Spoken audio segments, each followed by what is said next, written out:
The morning of February 19th, 1945, broke grey and cold over the western Pacific. Aboard the Japanese cruiser Noshiro, Lieutenant Commander Takeshi Yamada raised his binoculars toward the horizon, where American forces were assembling for the assault on Iwo Jima. What he saw through the haze made no immediate sense. Massive waterspouts were erupting along the island's volcanic slopes, each explosion sending columns of black earth and white steam hundreds of feet into the air. The bombardment was devastating, systematic, methodical. But the American ships creating this destruction were nowhere to be seen. Before we jump back in, tell us where you're tuning in from, and if this story touches you, make sure you're subscribed because tomorrow I've saved something extra special for you. Yamada's training told him this was impossible. Naval guns fired in flat trajectories over visible distances. You could see your enemy when you fought them. That was the fundamental reality of surface warfare, taught to every officer at Leyte Gulf Naval Academy. Yet here, Iwo Jima's defences were being systematically dismantled by an enemy firing from beyond the visible horizon. Yamada scanned the sea with mounting confusion, searching for the American battleships he knew must be responsible. Nothing, only empty ocean stretching to where sky met water. The shells continued to fall with terrifying precision, each impact shaking the volcanic rock of the island. Somewhere out there, invisible and untouchable, American battleships were rewriting the rules of naval warfare. This was not how Japanese officers understood battleship combat. For decades, the Imperial Japanese Navy had trained for decisive surface engagements, fought at ranges of 15 to 18 miles, close enough to see your opponent's silhouette, close enough for optical rangefinders to calculate firing solutions. The idea that a battleship could accurately strike targets at distances approaching 25 miles seemed to violate the basic physics of naval gunnery. Yet, as Yamada would soon learn, the Americans had not violated physics. They had simply mastered it in ways Japanese planners never anticipated. The Iowa-class battleships represented more than just another class of warship. They embodied a technological revolution that Japanese naval intelligence had failed to fully comprehend. By 1943, when these steel giants began entering service, they carried capabilities that rendered traditional naval doctrine obsolete. Their 16-inch Mark 7 naval guns could hurl 2,700-pound shells across distances that exceeded the visual horizon. But raw range meant nothing without accuracy. What truly shocked Japanese commanders was not that Iowa battleships could shoot 23 miles, but that they could hit what they aimed at from such distances. If you're enjoying this deep dive into the story, hit the subscribe button and let us know in the comments from where in the world you are watching from today. The foundation of this capability lay not in the guns themselves, but in the sophisticated fire control systems that directed them. Japanese battleships in 1943 still relied primarily on optical rangefinders, devices that used precise angles and human observation to calculate target distance and bearing.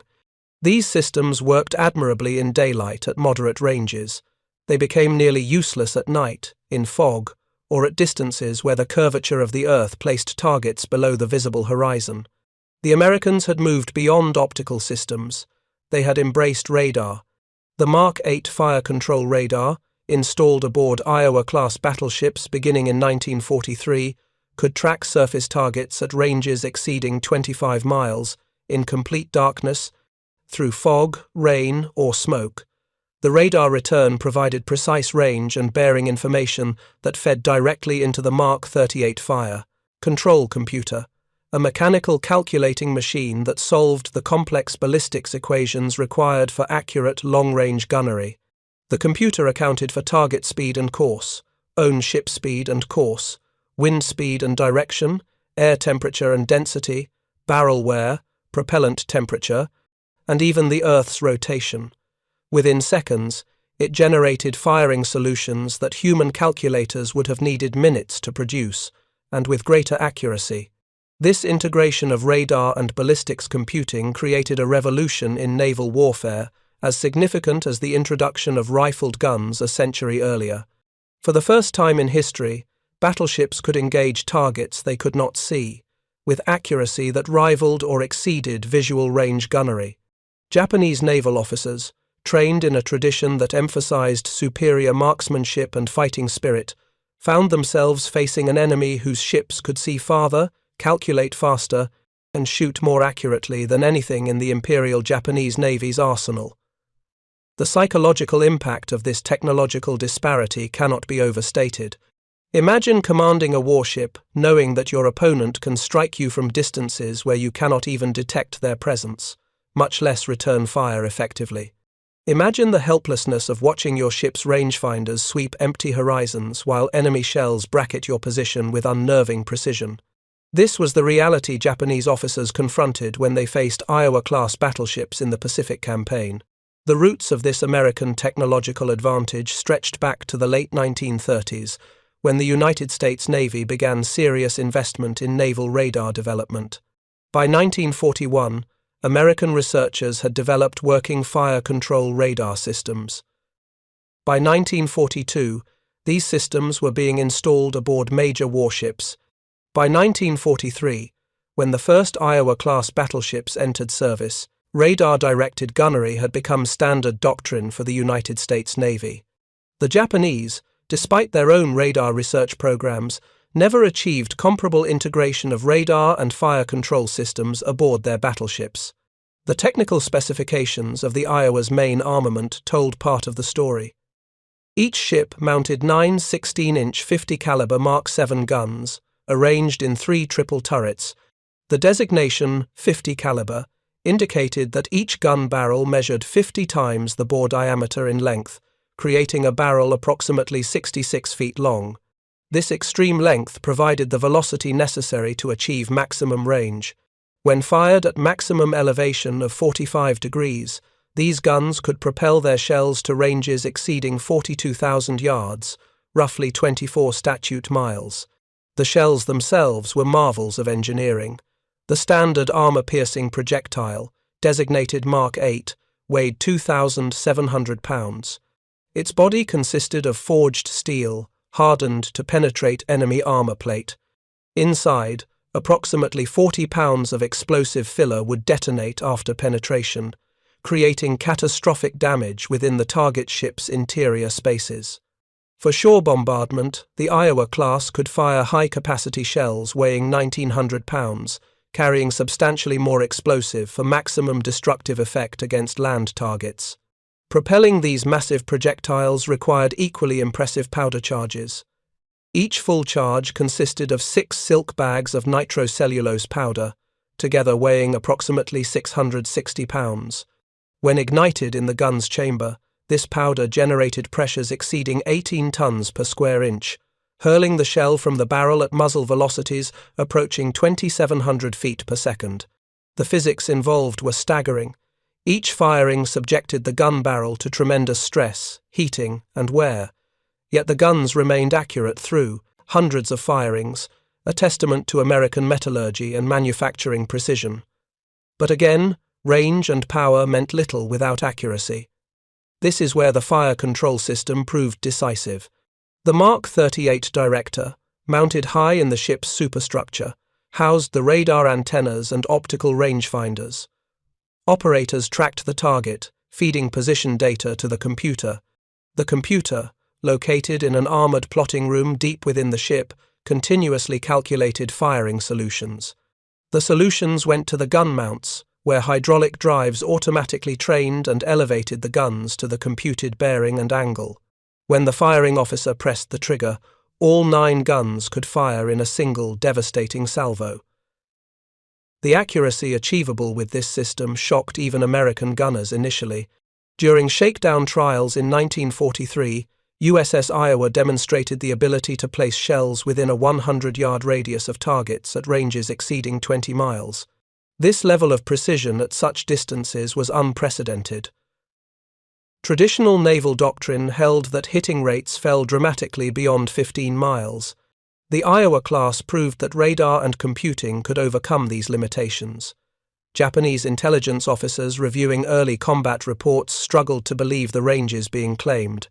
Initial assessments suggested the reports were exaggerated or that American ships were far closer than stated. As more engagements occurred and more data accumulated, the truth became undeniable. The Americans had achieved a capability Japanese planners had not anticipated. The implications for naval tactics were profound and disturbing. In traditional surface engagements, opposing fleets closed to ranges where optical fire control was effective, typically 10 to 15 miles. Both sides could observe fall of shot, make corrections, and work toward hitting their targets. The battle was visible, comprehensible, governed by principles Japanese officers understood intimately. Against Iowa-class battleships, this familiar battle space ceased to exist. American ships could engage from 20 or more miles, distances where Japanese optical rangefinders provided questionable data and where fall of shot might not even be visible to the target ship. The Americans could see you, you could not see them, they could hit you, you could not hit them. This asymmetry transformed naval combat from a test of gunnery skill and fighting spirit into a technological duel where superior equipment decided outcomes before the first shot was fired. For the Imperial Japanese Navy, which had built its doctrine around superior training and warrior spirit, this was psychologically devastating. Victory required more than courage. It required technology Japan could not match. The first confirmed encounter between Japanese forces and Iowa-class long-range gunnery came during the Marshall Islands campaign in late 1943 and early 1944. American forces were conducting an island-hopping offensive, capturing key atolls to establish forward bases for further advances. USS New Jersey, commissioned in May 1943, participated in strikes against Japanese positions on Kwajalein Atoll in January 1944. Japanese defenders on Kwajalein had constructed extensive fortifications, confident that their concrete bunkers and artillery positions could resist bombardment. American planners assigned USS New Jersey to neutralize key defensive positions before the amphibious assault. On January 30, 1944, New Jersey opened fire on Kwajalein from a position nearly 22 miles offshore, well beyond the range of Japanese coastal batteries.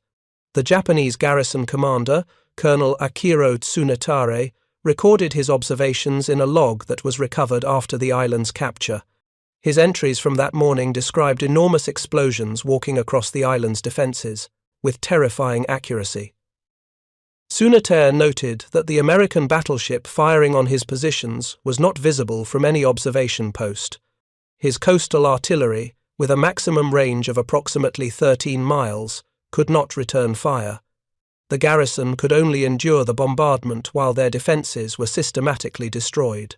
Preparing and narrating this story took us a lot of time, so if you are enjoying it, subscribe to our channel. It means a lot to us. Now back to the story. What Tsunetare and his men experienced was the practical application of Iowa-class capabilities. USS New Jersey's fire control radar tracked target coordinates provided by spotter aircraft. The Mark 38 computer calculated firing solutions, accounting for the ship's movement, weather conditions, and shell ballistics. The guns fired methodically, each salvo landing with precision that optical gunnery could rarely achieve even at shorter ranges. Over several hours, New Jersey fired more than 300 16-inch shells, demolishing bunkers, destroying artillery positions, and cratering the airfield. When American Marines landed the following day, they found many defensive positions reduced to rubble. Reports from Kwajalein filtered back to Tokyo through the few survivors who escaped the island's eventual capture. Naval intelligence officers read these accounts with growing concern. The descriptions of bombardment from invisible ships struck them as almost supernatural. How could American battleships engage targets they could not see? The answer, when it became clear, was deeply unsettling. The Americans possessed radar systems and fire control technology that Japanese ships lacked. Japanese naval research had produced working radar sets by 1942, but these systems were primarily used for air search and navigation. Integration of radar with fire control lagged far behind American developments. Japanese battleships continued to rely on optical rangefinders for gunnery, supplemented at best by rudimentary radar that provided only approximate target bearings. The fire control computers aboard Japanese warships, where they existed at all, were mechanical calculators far less sophisticated than American Mark 38 systems. This technological gap grew wider as the war progressed. American radar and fire control systems improved continuously. New models provided better range resolution, faster tracking, and more accurate ballistics calculations. By 1944, Iowa-class battleships could engage surface targets with confidence at any range their guns could reach. Japanese warships, by contrast, saw their effective engagement ranges stagnate or even decline as optical rangefinders became harder to maintain and experienced gunners were killed or wounded. The Battle of the Philippine Sea in June 1944 provided another demonstration of Iowa-class capabilities, though the battle primarily involved carrier aircraft rather than surface gunnery. USS Iowa and USS New Jersey served as escorts for the American Fast Carrier Task Force, their role to protect the carriers from any Japanese surface attack. While no such attack materialized, the presence of Iowa-class battleships fundamentally altered Japanese tactical calculations. Vice Admiral Jisaburo Ozawa, commanding the Japanese carrier force, knew that American fast battleships accompanied the enemy carriers. Intelligence reports indicated these battleships could keep pace with carriers at speeds exceeding 30 knots, something Japanese battleships could not achieve. Ozawa also knew, from accumulated combat reports, that American battleships possessed long-range fire control capabilities his ships could not match. Any attempt to close within gunnery range of the American carriers would expose his surface ships to devastating fire from Iowa-class battleships that could engage from distances where Japanese ships could not effectively respond. This knowledge shaped Ozawa's tactics. Rather than attempting the sort of night surface action that had brought Japanese successes earlier in the war, Ozawa relied entirely on carrier aircraft for attack. His battleships remained defensive screens, their guns largely useless against an enemy they could not reach. The battle ended in catastrophic defeat for Japanese naval aviation, but the point remains significant. The presence of Iowa-class battleships with their long-range capabilities had effectively neutralized the offensive potential of Japanese surface forces. After the Philippine Sea, Japanese naval commanders understood they faced a profound problem. American technological superiority in radar and fire control had created an engagement envelope where Japanese ships could be destroyed before they could fight back effectively.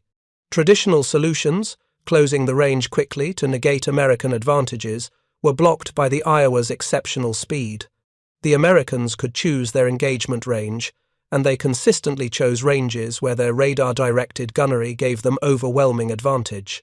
By late 1944, as American forces closed in on the Philippines, Japanese naval planners were desperate. The Imperial Japanese Navy still possessed powerful battleships, including the massive Yamato and Musashi with their 18-inch guns. But these ships' superior firepower meant nothing if they could never bring the enemy within effective range.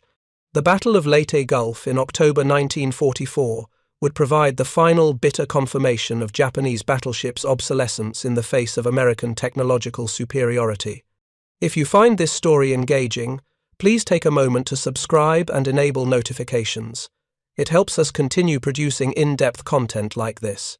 The approach to Leyte Gulf represented Japan's last major naval offensive of the war. Vice Admiral Takeo Kurita commanded the center force, built around the super battleships Yamato and Musashi, along with 3 older battleships and supporting cruisers and destroyers. The plan called for Kurita's force to break through American defenses and attack the vulnerable invasion transports in Leyte Gulf. The plan relied on Japanese battleships' heavy guns, overwhelming the lighter American escort ships protecting the landing areas.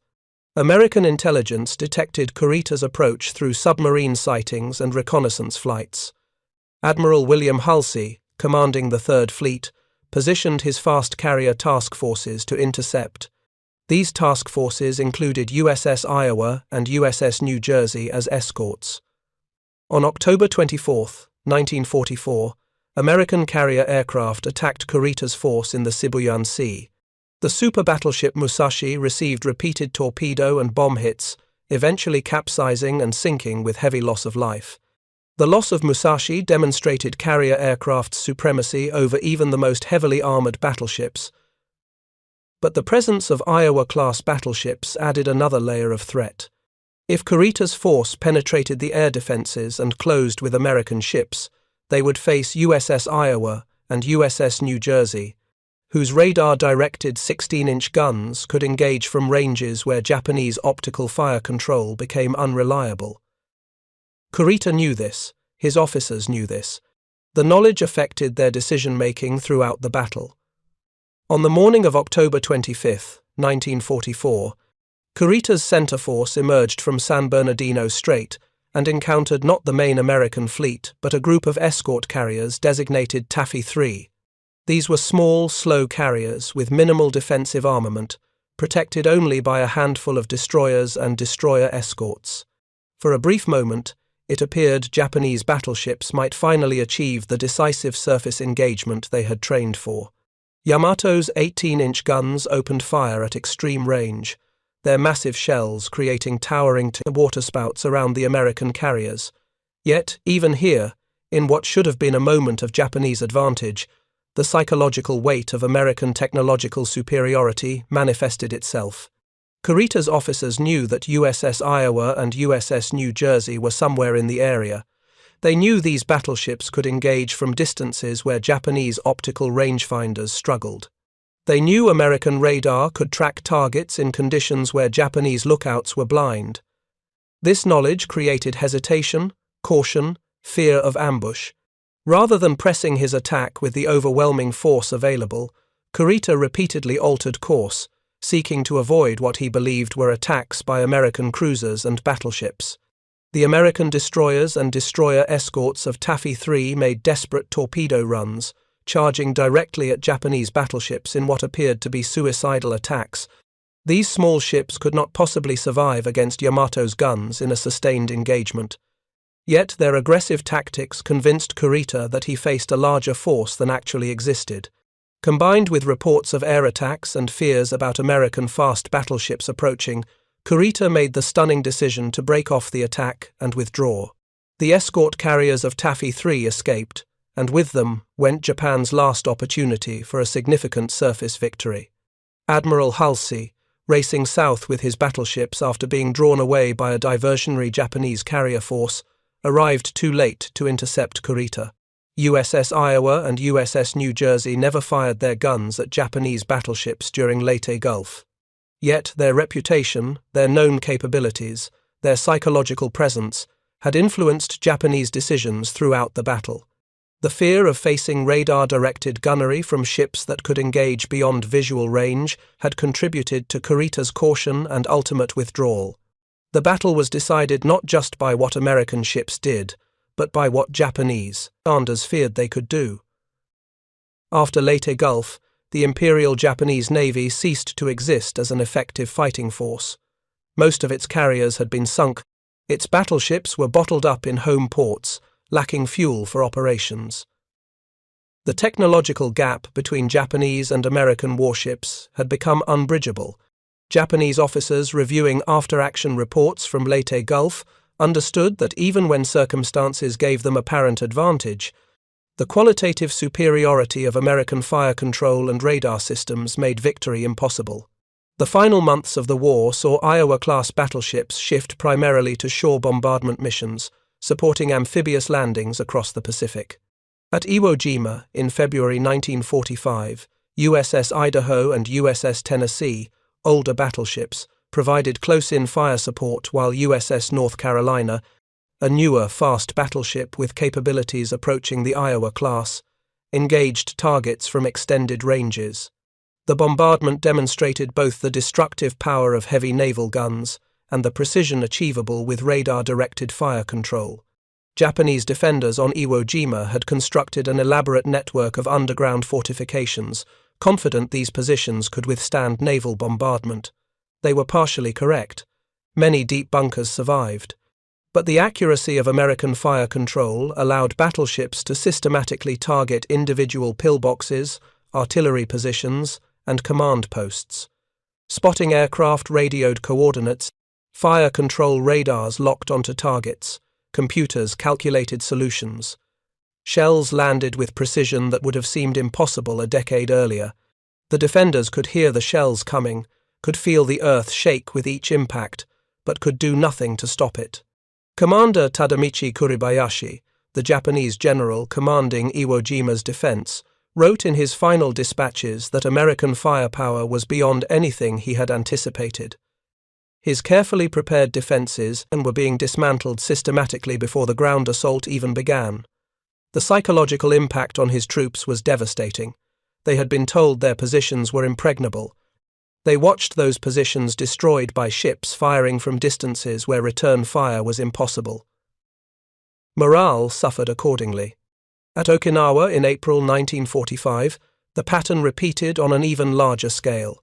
USS Missouri, USS Wisconsin, and other American battleships pounded Japanese defensive positions for days before the invasion. The bombardment was methodical and overwhelming. Fire control systems allowed ships to engage specific targets with accuracy that turned shore bombardment from area saturation to precision strikes. Japanese defenders recorded their experiences in diaries later recovered from the battlefield. The accounts describe the terror of being unable to respond to an enemy that could destroy any target it could locate, from ranges that made the attacking ships effectively invisible. One particularly detailed account came from Lieutenant Hiroshi Kato, an artillery officer whose coastal battery was destroyed during the pre-invasion bombardment. Kato's unit had positioned their guns in reinforced emplacements, carefully camouflaged against aerial observation. On the morning of March 27, 1945, Kato observed American battleships taking positions offshore, their distinctive silhouettes barely visible through the morning haze. The ships appeared to be at least 12 miles distant, far beyond the range of Kato's own guns. Within minutes, shells began landing near his position. The accuracy stunned him. The first salvo fell perhaps 50 yards short. The second salvo straddled his emplacement, with one shell impacting directly in front and another behind. The third salvo scored direct hits, collapsing the reinforced concrete and destroying both guns. Kato survived only because he was outside the emplacement coordinating with adjacent units. When he returned, he found his position reduced to rubble and his entire gun crew dead. The attacking ship had fired perhaps 12 shells total, achieved the mission, and moved on to the next target. The efficiency was terrifying. What Kato had witnessed was the mature application of radar-directed fire control. The American battleship had used its fire control radar to track the exact location of his battery. The first salvo established range, the second confirmed bearing, the third achieved destruction. The entire engagement lasted perhaps 5 minutes. In earlier wars, reducing a fortified position required sustained bombardment over hours or even days. American fire control technology had compressed that timeline to minutes. Japanese military leadership in Tokyo received constant reports of these bombardments. The pattern was unmistakable and deeply alarming. American battleships could engage any target within their 23-mile range envelope with accuracy that made defense nearly impossible. Japanese coastal defenses, built around the assumption that enemy ships would need to close to much shorter ranges for effective fire, were being destroyed before they could engage. The strategic implications were obvious and terrifying. An invasion of the Japanese home islands would begin with devastating naval bombardments that Japanese forces could not prevent or effectively counter. The technological disparity extended beyond just radar and fire control. American battleships' ammunition supply was effectively limitless. Industrial production in the United States churned out 16-inch shells by the thousands. Ships could bombard targets for days, retire to replenishment vessels, reload, and return for more bombardment. Japan, by contrast, faced severe ammunition shortages. Even had Japanese battleships possessed equivalent fire control systems, they lacked the shells to conduct sustained bombardment operations.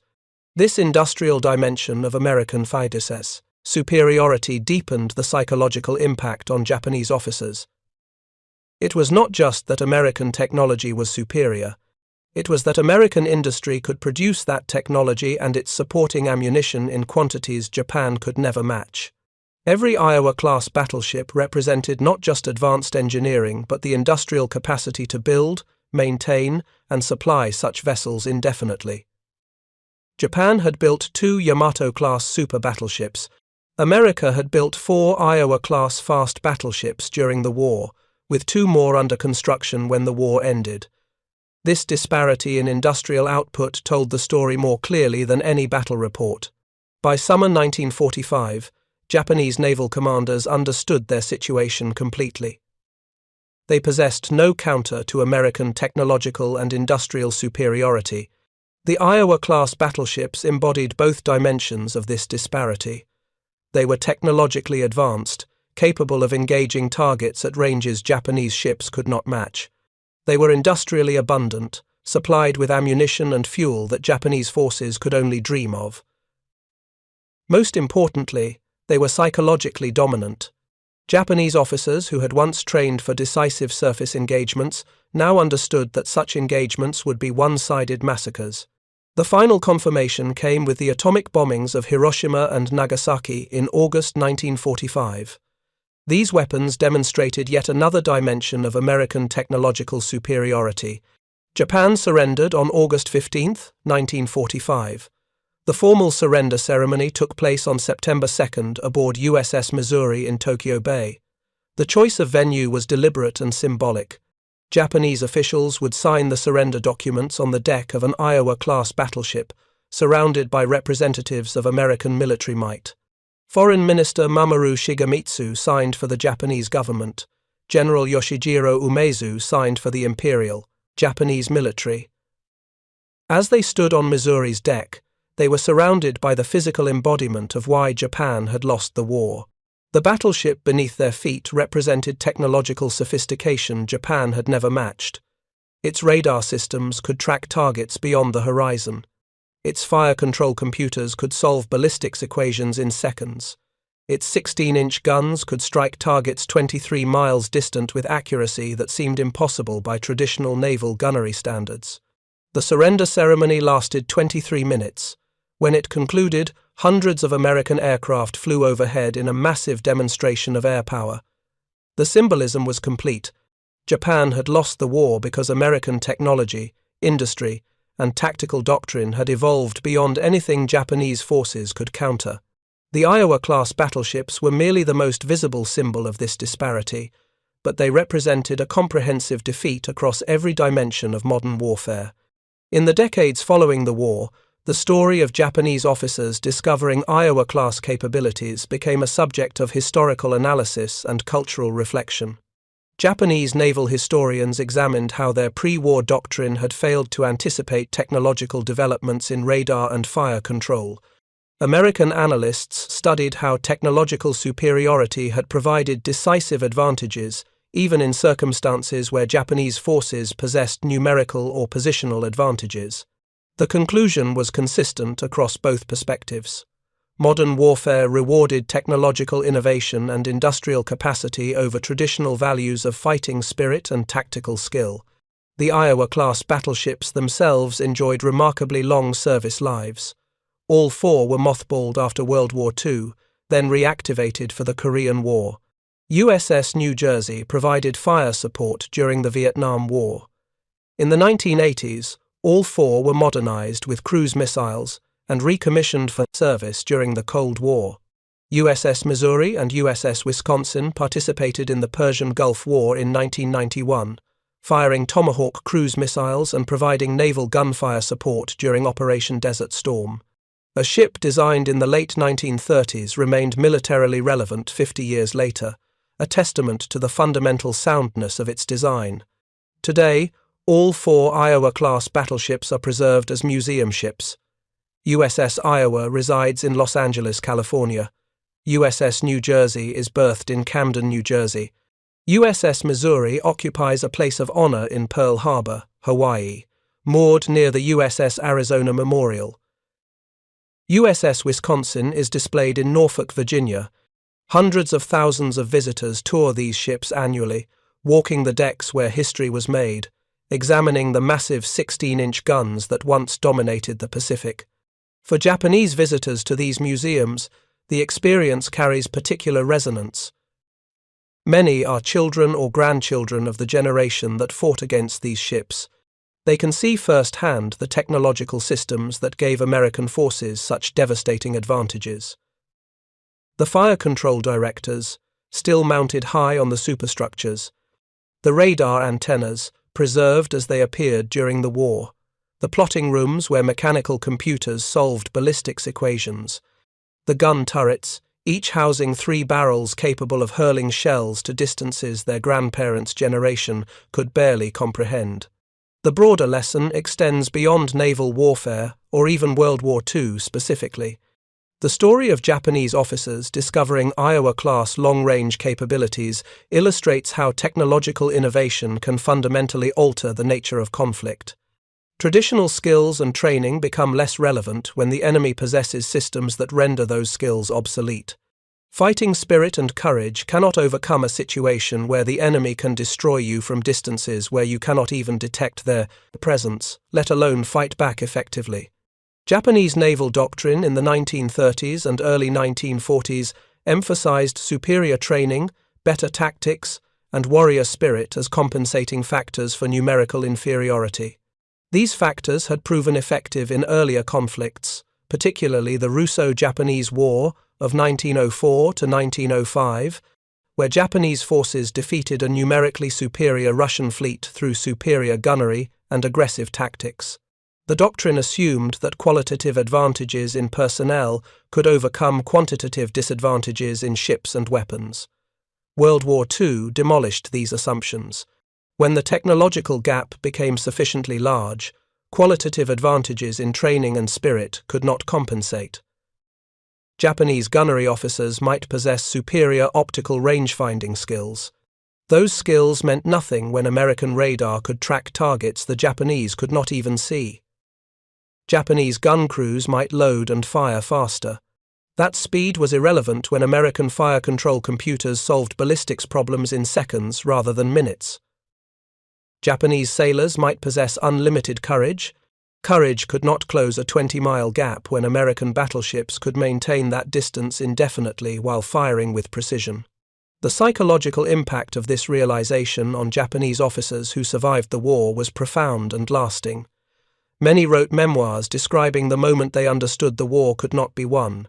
For some, that moment came at Midway when Japanese carriers burned. For others, it came during the prolonged attrition of the Solomon Islands campaign. For many naval officers, the realization crystallized when they first encountered Iowa-class battleships and understood the technological gap those ships represented. The Americans had not just built better ships, they had fundamentally reimagined how naval warfare would be conducted in the age of radar and computers.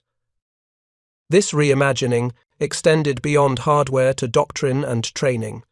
American naval officers were trained to trust their technology, to understand their fire control systems as force multipliers that gave them decisive advantages.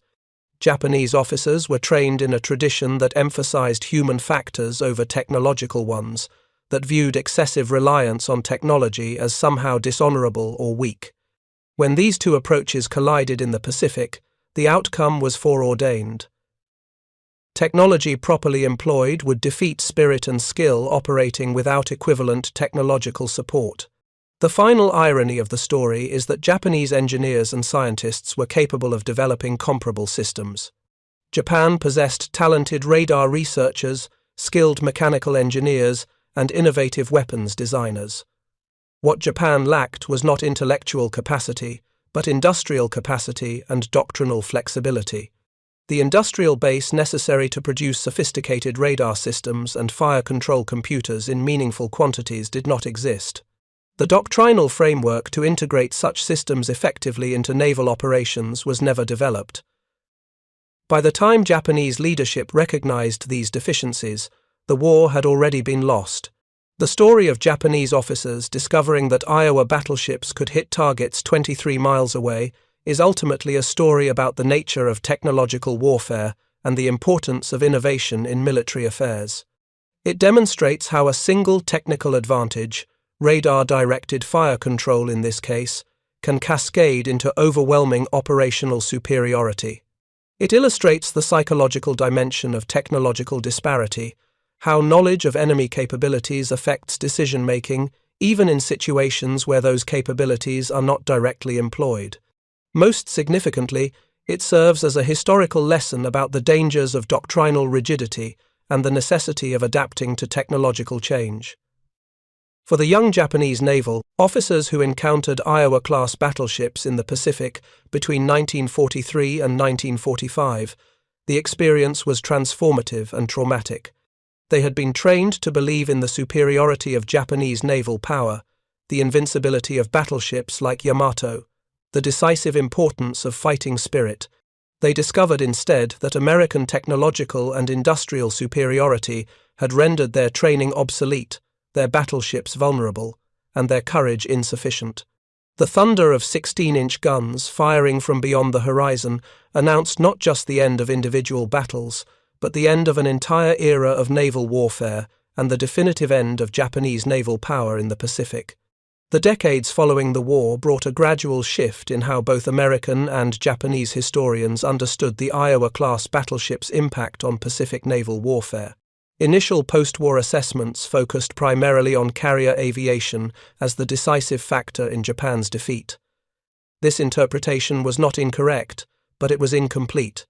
The role of technological superiority in surface warfare, exemplified by Iowa-class fire control systems, received less attention in early histories.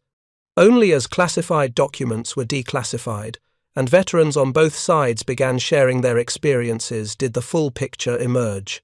Japanese naval archives, opened to researchers in the 1960s and 70s, revealed the extent to which American radar and fire control capabilities had influenced Japanese tactical planning. Staff officers' notes from fleet headquarters showed repeated references to American battleships' long-range accuracy. Battle plans from 1944 onward consistently attempted to avoid circumstances where Japanese surface ships would face Iowa-class battleships in gunnery duels. The psychological dominance these ships exercised over Japanese planning was far greater than their actual combat record might suggest. Consider the strategic calculations behind Operation Ten-Go, the suicide mission that sent Yamato to her destruction in April 1945. Japanese planners knew American fast battleships, including Iowa-class ships, were operating near Okinawa. They knew these battleships possessed superior fire control and could engage Yamato from distances where Japanese optical rangefinders would struggle. Yet they ordered the mission anyway, not because they believed Yamato could win a surface engagement, but because doing nothing seemed psychologically and politically untenable. The mission was conceived with the understanding that American technological superiority made success impossible. It proceeded regardless, driven by desperation rather than rational military calculation. This pattern of decision-making, where Japanese commanders undertook operations they knew were hopeless because inaction seemed worse than futile action, characterized the final year of the Pacific War.